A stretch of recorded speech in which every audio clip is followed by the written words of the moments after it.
আমাদের বাংলাদেশে দুর্ভাগ্য এখন পর্যন্ত সাংবিধানিক পদে যারা বসেন, ধরেন দুর্নীতি দমন কমিশন, নির্বাচন কমিশন, প্রধান বিচারপতি, পিএসসি চেয়ারম্যান বা স্পিকার তো বাদই দিলাম, তারা কেউ জীবনে না বলতে জানে না, না শুনতেও পারে না।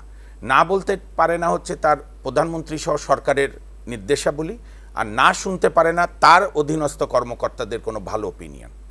আমি জানি জনাব মহিদুল ইসলাম সাহেব যখন মহাপরিচালক আইন ছিলেন, ওনার সামনে বলা ঠিক না, উনি সাহস করে সুপ্রিম কোর্টের অনেক বিচারকদের ব্যাপারেও একটা সিদ্ধান্তের জন্য উনি কাজ করছিলেন, কিন্তু সেটিও থামিয়ে দেওয়া হয়েছে।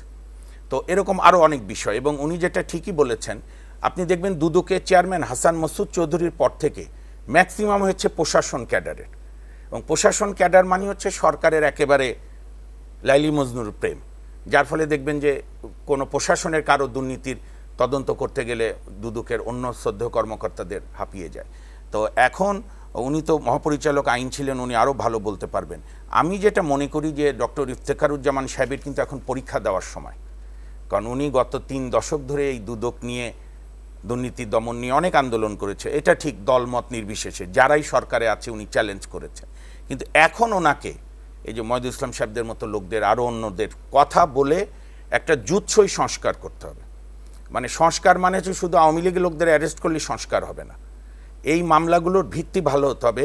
আর আমার মনে হয় মহিদুল সাহেব বোধহয় একটা জিনিস বলেছেন যে এই যে ইনকোয়ারি আর ইনভেস্টিগেশনের যে সময়সীমা, হ্যাঁ, এটাই কিন্তু আরেকটা দোষ আছে, দোষ বলবো না, কয়েকটা রায় আছে আপিল বিভাগের।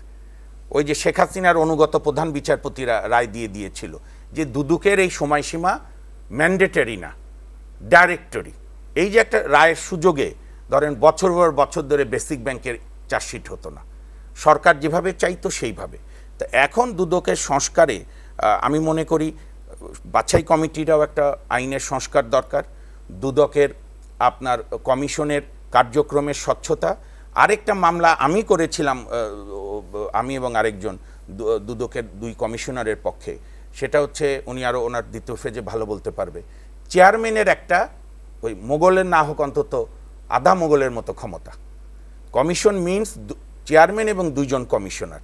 আপনি দেখবেন ক্ষমতা যখনই একক ব্যক্তির হাতে কুক্ষিগত থাকে এইটা মিসইউজ হতে বাধ্য। এই জিনিসগুলো এই সংস্কার কমিশনকে গভীরভাবে অনুধাবন করতে হবে। এবং সবচেয়ে যেটা গুরুত্বপূর্ণ কথা, আমরা বিশ্বাস করতে চাই ডক্টর মোহাম্মদ ইউনূস আন্তরিকভাবে এটা সংস্কার চাইবেন, তার যে নামই ডাকি, আমি তো বলি রাষ্ট্র মেরামতের সরকার। তো তার সঙ্গে আপনার অন্যান্য প্রতিষ্ঠানগুলোরও, কারণ শৃঙ্খলা কিন্তু পায়েরটা আমরা 71-এ ভেঙেছি, জুলাই 36 গণঅভ্যুত্থানে আমার ছেলেমেয়েরা আমাদের হাতের শৃঙ্খলা ভেঙে দিয়েছে, কিন্তু শৃঙ্খল তো রয়ে গেছে মস্তিষ্কে। সেই শৃঙ্খল ভাঙার জন্য একটা নিরন্তর স্বাধীন চেতা। এবং আমি এখানে বলি নাগরিকদের, আমি সবসময় বলবার চেষ্টা করেছি গত বছর পর বছর ধরে, নাগরিকরা তাদের অধিকার কোনো নেতা নেত্রীর কাছে বন্ধক দিলে ওই দেশে গণতন্ত্র আগায় না, কোনো প্রতিষ্ঠানই আগায় না।